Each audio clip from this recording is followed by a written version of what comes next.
SportsBeat is brought to you by Ken Garth. We hear you.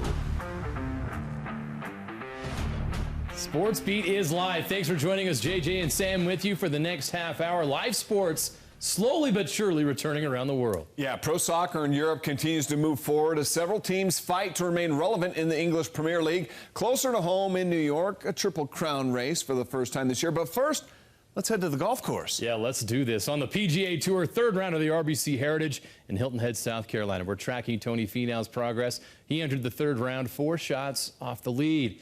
Did he make up some ground on Saturday? He got off to a great start. First hole. Look at this approach shot. Oh my goodness, is it going to go? Oh, so close. He would birdie that hole. Let's go to the second hole after he tapped in there. He would birdie to move to 10 under. He finished the third round with a 3 under 68. He's 11 under for the tournament, still 4 shots off the lead. As for the rest of the field, this was an interesting moment. Bubba Watson in the sand. He doesn't want to hit the ball because a crab burrowed underneath it. You want to pick it up? No, there was a camera, and people get mad because I hit an animal. Oh, I got you. Okay. So you want to go ahead and play, is what you're saying? We didn't want to hit it when the crab was against the ball. Because then, Oh, I got you. Okay. Now we're good. We got enough issues in our world right now. We don't need crab issues, you know what I'm saying? 63 on the Amen, Bubba. Golf can be a funny game. Eventually, the crab moved on, and so did Bubba. He's tied for 70th at 3 under. One of the leaders after 3 rounds, Tyrell Hatton. He shot a 63 on Saturday. He's tied with Abraham Ancer, Ryan Palmer, and Webb Simpson at 15 under. Now to the NBA. We continue to learn more about the return of the season. Up to 10 coaches will be allowed in facilities starting Tuesday as players return to get ready for the restart. Teams can have 4 players at the facility from June 23rd to 30th and 8 from July 1st through the 9th before they head to Orlando for training camp. We know now for sure when NBA free agency will take place. Man, October is going to be wild. It begins October 18th. The moratorium period on deals will be between October 19th and 23rd. Free agency negotiations can actually begin at 6 p.m. on October 18th, according to ESPN's Adrian Wojnarowski. The NBA has set the transaction window for all 30 teams. It will start at midnight on June 23rd and last until 11:59 Eastern on June 30th. But take note, the Jazz roster is currently full. The NBA draft will take place on October 16th. I told you October is going to be fun. The early entry deadline will be August 17th. The early entry withdrawal date is October 6th, 10 days before the draft. Players who decided to stay in college back in April can now reapply for the draft before August 17th. Well, with positive COVID-19 tests rising among sports teams across the country, the NFL Players Association advising players now to avoid working out with teammates to help prevent the spread of the coronavirus. The release statement also says, quote, "Our goal is to have all players and your families as healthy as possible in the coming months," end quote. The Tampa Bay Bucks, they've confirmed that at least 2 of their players have now tested positive. The NFL has certainly seen what is happening at college campuses across the country. As athletic departments have been reopening facilities to athletes for training, the rise in positive tests have been popping up at several institutions. Houston suspended workouts last week. 2 days ago, Texas announcing 13 football players had tested positive. Today, Kansas State joins that list of schools, announcing that it will be suspending all football workouts for the next 14 days due to positive tests for COVID-19. After 14 out of 130 athletes across all sports at K-State tested positive. Sports Illustrated was first to report today that 30 or more players on the LSU football team have been placed into quarantine to try and slow the spread of coronavirus. Not all of those players have confirmed tested positive, though. And according to reports yesterday, 21 football players and 2 football staff members at Clemson have tested positive for the coronavirus. On Friday, the state of South Carolina reported its highest number of positive tests to date with more than 1,000. Well, it was 10 years ago on June 16th that the University of Utah received an invitation to join the Pac-10, along with Colorado, joining the conference, and it became the Pac-12 as we know it today. Yeah, now in recognition of the 10th anniversary, thought it would be a fun time and a good time to look back at the best football wins of the Pac-12 era for Utah. This is our latest top 5.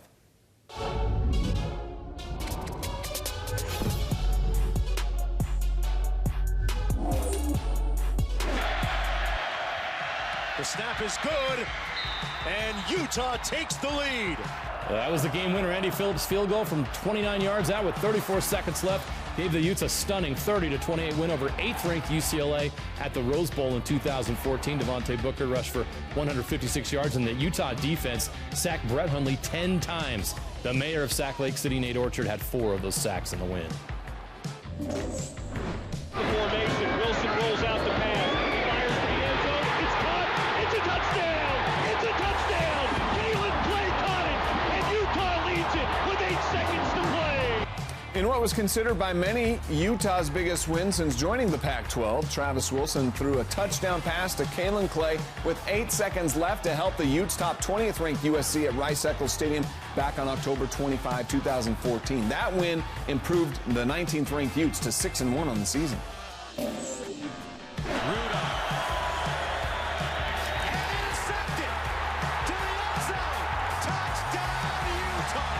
A 55-yard pick six by Nickelback Justin Thomas would put the Utes up 24-10 over Michigan in Jim Harbaugh's Wolverine debut. Michigan would go on to finish 10-3 that year and were ranked 12th in the final 2015 AP poll.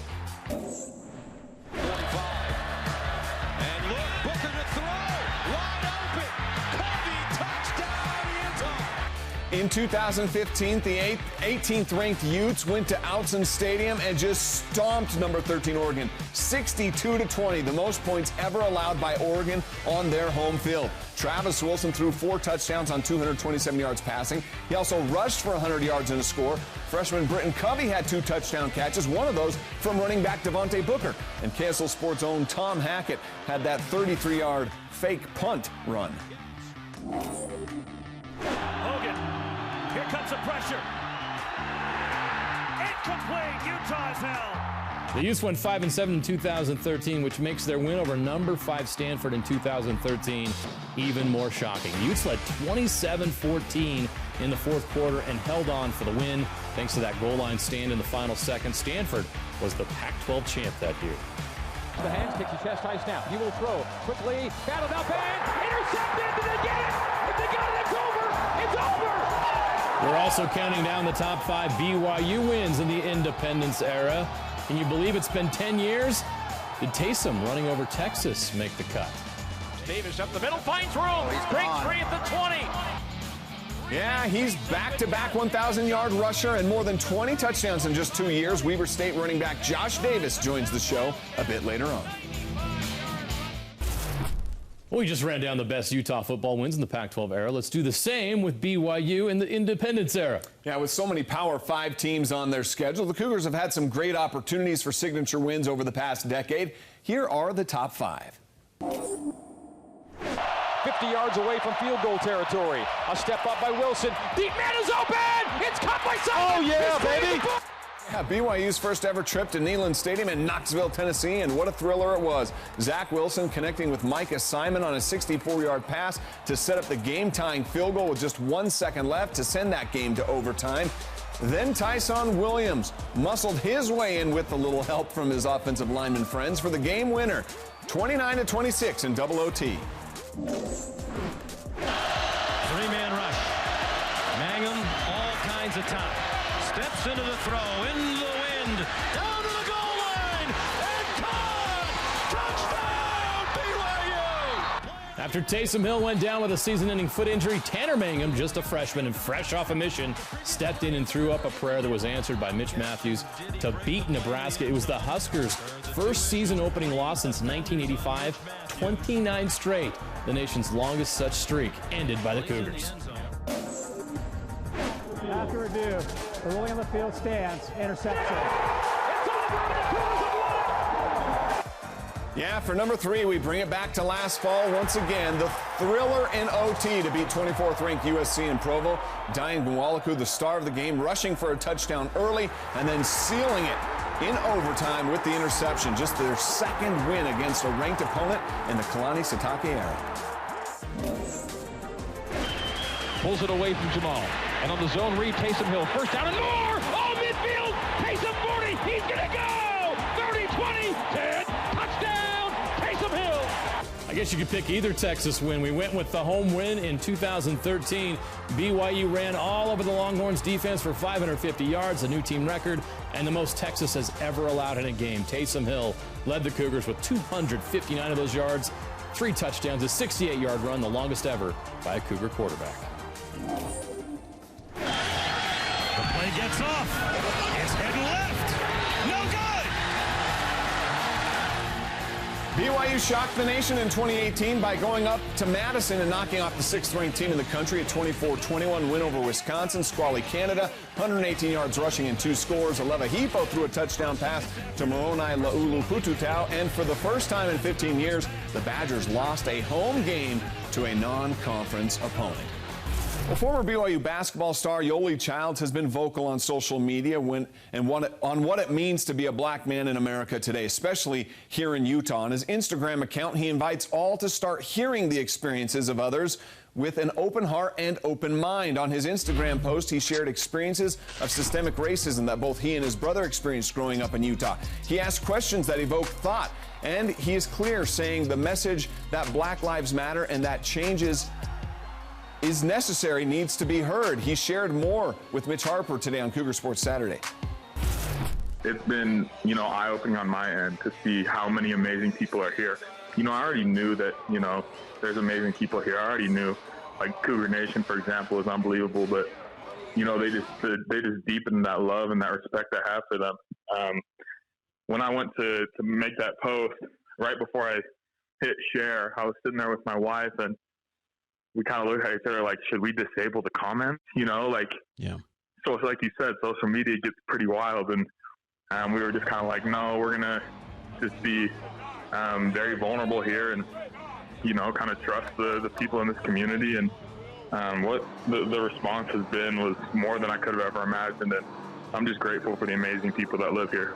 We all understand in our individual families, a lot of times it can be almost harder on you when you see things happening to a loved one than it is when it happens to yourself. So that's definitely been the one of the harder things for me to deal with. I don't condone violence. I don't.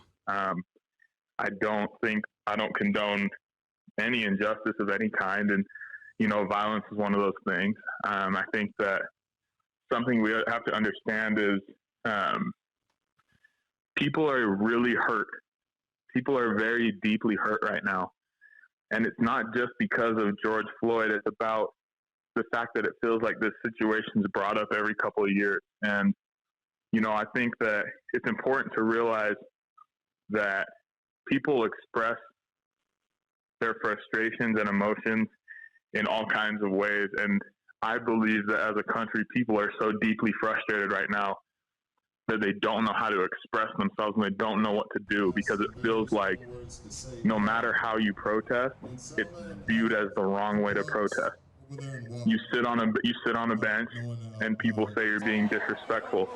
You talk to someone in the military and they suggest that you take a knee because it's more respectful. It's seen as disrespectful. You protest, it's seen as disrespectful. So it seems like there's a point where people feel, what can we do? No matter what we do, it seems like it's disrespected. So that's my personal belief on where people are at. And I think it's important to understand that, we've all been through our own life scenarios, and we can think about our life in the way that we've had to grow and mature and learn to communicate our feelings and express our emotions. And we have to understand that when people feel so deeply hurt, they don't necessarily know the way to express that and know the way to make change. So I think we need to be, Christ-like at this time and have empathy for people, not point fingers and not say, well, this is wrong, but we need to come together at this time and have empathy for one another. Well, there's never a bad time to talk about college football, and that's what we're going to do now. Joining us now is one of the best college football players in the state, Weber State running back Josh Davis. Josh, thanks for taking some time to join us today. Thank you for having me. Well, yeah, let's get to sports here. They've been on hold for a few months now. It's been a strange world with the coronavirus. What has the world been like for you without sports going on? To be honest, it's been quite boring. Yeah. you know, because nothing was open for a while. You know, football practice got canceled. Couldn't see my teammates, you know. Just been hanging out at home, trying to get some workouts in here and there. And that's what I've been doing with my time. Well, what is Coach Hill's plan for Weber State as far as when it gets time to be able to get back to practice? What have they been relaying to you as far as getting the whole team together preparing for the upcoming season? You know, when that time comes and we cross that path, I think, you know, we got to get our team together because we're making the national championship run here. And, you know, Weber State has the team to do that. You talk about a national championship run with Weber. I mean, when you first came to Weber, you know, they were a strong team on the FCS, but these last couple of seasons, they've really taken leaps forward. Where do you feel like the state of the program is right now for Weber State and their potential to compete for an FCS title? I think Weber State's at the peak right now. And, you know, we have I think the best group of running backs. We got the best group of linemen. You know, our defense is solid, and all our coaches are the best in the state, I think. And I think they're going to, you know, lead us to a national championship. We just got to, you know, get back in pads and be able to practice with everyone. So I want to talk a little bit about you and your game. When you first arrived on scene with Weber State, your first real game with the Wildcats, you took off for 177 yards. You seemed to roll from there over the past 2 seasons. You've racked up the yardage and the touchdowns. How do you feel like the game comes to you? Do you feel like it's come a bit easier and easier? Does it come slow to you? How do you approach it? Luckily, I had some good teammates to bring me along, and I had Coach Q to bring me along. And, you know, I got my linemen, wide receivers blocking for me. I think anyone could run through the holes I'm going through, to be honest. But it's been great. It's been great to, you know, be on this team with Weber State and have this ride. Yeah, you talk a little bit about Coach Ganther being up there with you. Obviously, this is a guy who's had success at the Division I level as well. What has he been able to teach you that's maybe helped you the most in your football career so far? I mean, Quinton Ganther, his knowledge of the position of the running back position and the fullback position is beyond. I mean, I've learned so much from him, and you know how certain blocks will make me go certain ways and different reads, and you know you can tell what they're going to do before the play, if that makes sense.